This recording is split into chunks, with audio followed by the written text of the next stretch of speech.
He's arguably the greatest server ever to grace the game. A national hero in his homeland of Croatia. 6-2. People, they only remember winners. The only player in history to win a Grand Slam as a wild card. Suddenly I won out of nowhere, and it's just tough to forget it. The feeling is just too good to describe. Having finished runner-up in 3 Grand Slam finals, the Croat finally won Wimbledon in 5 sets against Pat Rafter in 2001. He was ranked world number 125. Inside 3 years, Goran Ivanisevic would retire content in the knowledge that he'd become one of the game's most celebrated personalities. A fiery character both on and off the court, he was a tennis player no one could ignore. People love him or hate him. You can't really, be just like flat on him. He was like that. He would show emotions. He would say what he thinks. Croatia and sport run through Goran's veins. He even played football for one of the nation's top clubs, Hajduk Split.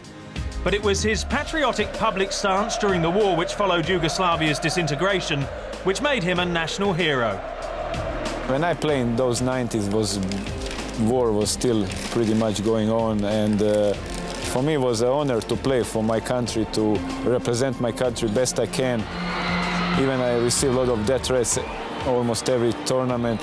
For me it was just motivation to play better for my country, to do better, and they see my name, Goran Ivanisevic from Croatia, and that was just keeping me motivated and going to do better and better.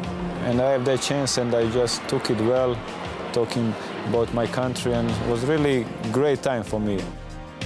With his towering presence and mighty serve, Ivanisevic set a precedent for Croatians to follow.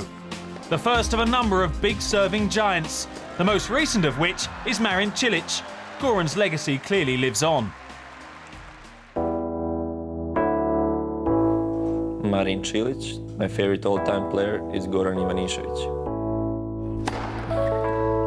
He's a great icon in Croatia, and he was the best tennis player we had in 90s, and he's the one who only won the Wimbledon title, and everybody was so happy about him that he did it, and I think he brought a lot to Croatian tennis, and that's why we all love him. For the small country, we are doing very well. We are semi-finalists of Davis Cup this year. Fortunately, we lost to Czech Republic, but it's I don't know why we are so tall, why we have the best serves in the game, but it's a Croatian product. Come to Croatia and learn how to serve. The sport has changed since Goran's heyday. His serve and volley style superseded by a game played more from the baseline. They hit him very hard, but it's tough to compare because the courts are much slower now, and they have to hit hard. They don't come to the net. Some guys, they have really bad volleys, but they hit unbelievable. They have ground strokes, huge, really big. Now working regularly in the media, Goran follows today's game closely. One player in particular is attracting his attention, fellow left-hander Fernando Verdasco. He's unbelievable hitter, sometimes too wild, in my opinion.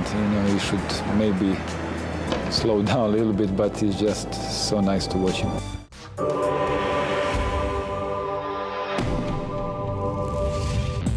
Next week on ATP World Tour Uncovered, a young man going places.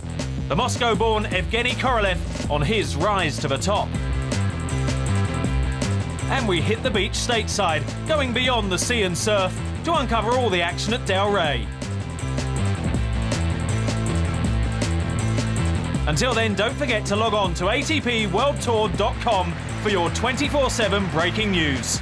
See you next week.